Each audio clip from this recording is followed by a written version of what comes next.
everyone. In this video, I thought we would talk about the 3 things you might be planning and budgeting a little wrong when it comes to your retirement.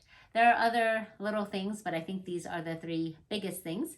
And the last thing you want to do when you retire is to go back to work if that's not what you want to do.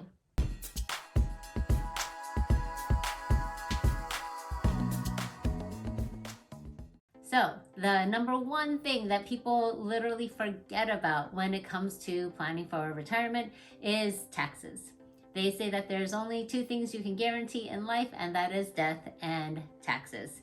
So will your Social Security be taxed in your retirement? Probably. There's a formula for that. We're not going to go into all that here, but probably.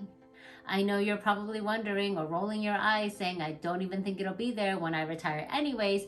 But the idea is you plan for the worst and you hope for the best, right? Prepare for the worst case scenario and hope that, things work out better. On a side note, you do want to probably, plan and have a retirement nest egg or whatever you want to call it that functions well and pays all of your bills without Social Security. That would be good, right? Then Social Security will be the extra on top. On a side note, I'm pretty sure somewhere in the tiny little print on socialsecurity.gov or that newsletter we used to get from Social Security says that if nothing changes by 2033, then we'll get 80 cents on the dollar. But again, this is not a Social Security specific video. So will your pension be taxed? Yes. Will your annuity be taxed? Yeah, probably. Will your 401k or IRA be taxed? Yes, because it was all tax deferred. Some people think that if you're over a certain age, like because you reach 59 and a half or 65, you don't have to pay tax on your 401k, but no, you have to pay tax. You pay it when you take it out. If you die and your spouse receives it, your spouse has to pay tax when they take it out. And if both of you die and your kids receive it, kids are gonna have to pay tax too. Like there's no escaping that tax. I'm smiling, but that sucks. I'm smiling, but yeah, they're gonna have to pay tax. And I know some of you may have heard or some of you might be thinking, yeah, but in the future, I'm gonna be in a lower tax bracket.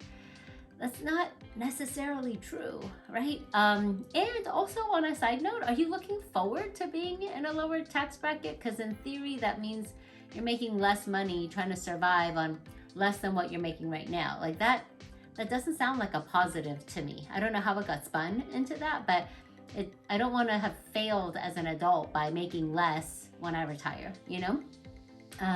So it's not necessarily true that you will be in a lower tax bracket when you retire, because when it comes to taxes and benefits, right? Benefits either have to be cut so that way taxes don't go up, or if we don't cut benefits and benefits stay where they are with Social Security and our healthcare system and the trillions of dollars that we printed, then the only way to cover that is to raise taxes.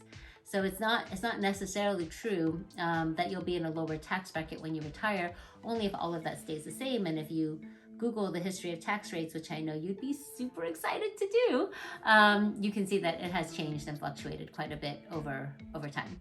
So if you are looking at your retirement number, whether it includes an annuity, Social Security, your pension, just how much you withdraw from your 401k, please bear in mind that you probably want to take 20 to 30% off the top of that, because that's what they're going to take in taxes.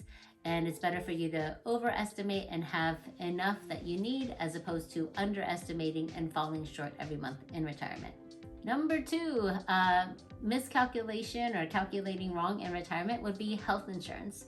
Everyone needs it, right? And if you are one of the lucky few that when you retire, your health insurance is covered and you don't have to pay for anything, that is amazing.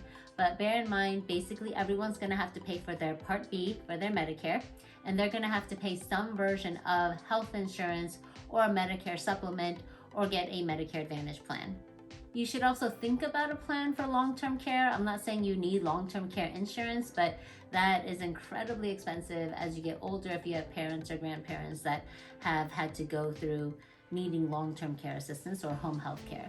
And then number 3 would be life insurance.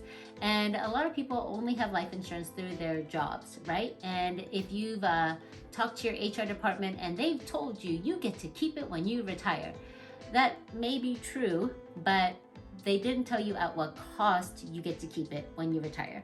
Because currently, while you're working, you either pay nothing for it or you pay a very little amount for it, because it's employer sponsored, right? Like they are paying a good chunk of it for you. So when you retire, do you think that they're gonna want to keep paying this big chunk of it for you? That would be a no, right? So it's factoring in the cost of life insurance. Like the best version I've seen would be the federal government, and they do let you keep a small portion of it, but if you want to keep those multiples of your salary, 100, 200, 300,000, it goes from costing like 150 out of your pension to like 348 to 678 to $1,200 each month out of your pension, and those are real numbers. So the cost kind of gets ludicrous. Most people are not going to keep that. They more get shocked when they see the change. And as a bonus, since you stuck around this long, the hidden cost, so as a bonus, number 4, whatever you want to call it, would be inflation. It's basically everywhere in the news right now. So, what you calculate that you'll need for retirement might be very different in 10 years or 20 years.